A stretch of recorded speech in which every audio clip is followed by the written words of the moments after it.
"Why the visit to my grandmother?" She turned to him. Here she was, thinking about their past, and he, rightly, was firmly in the present. "I had a few questions." "Oh?" He raised an eyebrow. "Nothing important." "Sure." He continued, walking by her side. "Is your mother okay?" She laughed. "Good question. I don't think she is." "Do you know why?" "I can make some guesses, like being here is painful. But it's all speculation." She stared at him, debating whether to say what was puzzling her. "Why is my grandfather relying on you and not me?" "We've always been close, since I worked for him."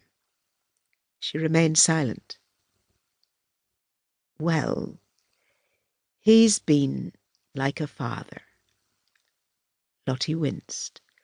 She knew how much the loss of his own father had meant to him, and how his grandmother had been grateful for Gramps' kindness and quiet guidance. Her question had been spiteful. "Sorry." "George mentioned that, when you last visited, there was a boyfriend in your life, and he may have said that he monopolized you."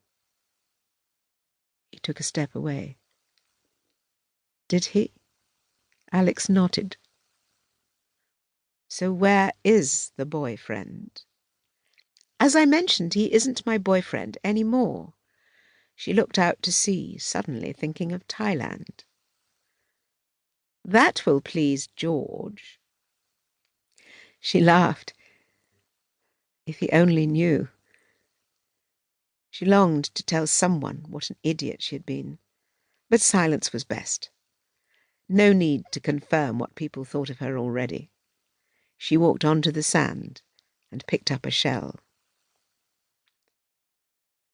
"Did my grandmother help?" She walked to the water's edge.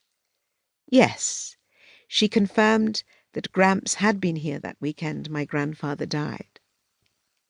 "So?" He shrugged. "You're trying to play detective?" "No, but Gran said she killed someone." "I seriously doubt that she meant it literally." He didn't look at Lottie when he said that, but picked up a piece of sea glass and handed it to her.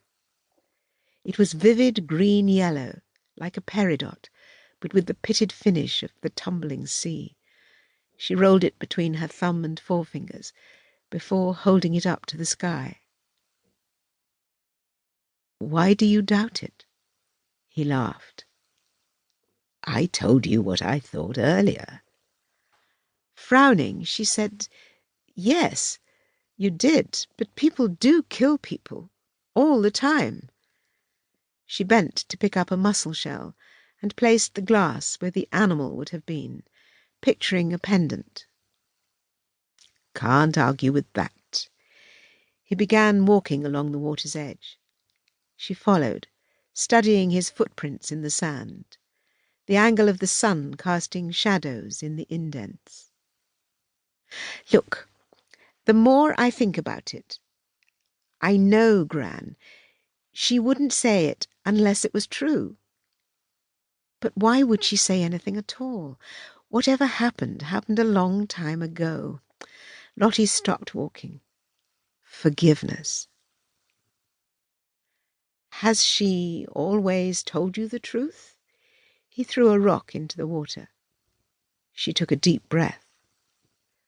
"No, I'm sure she didn't.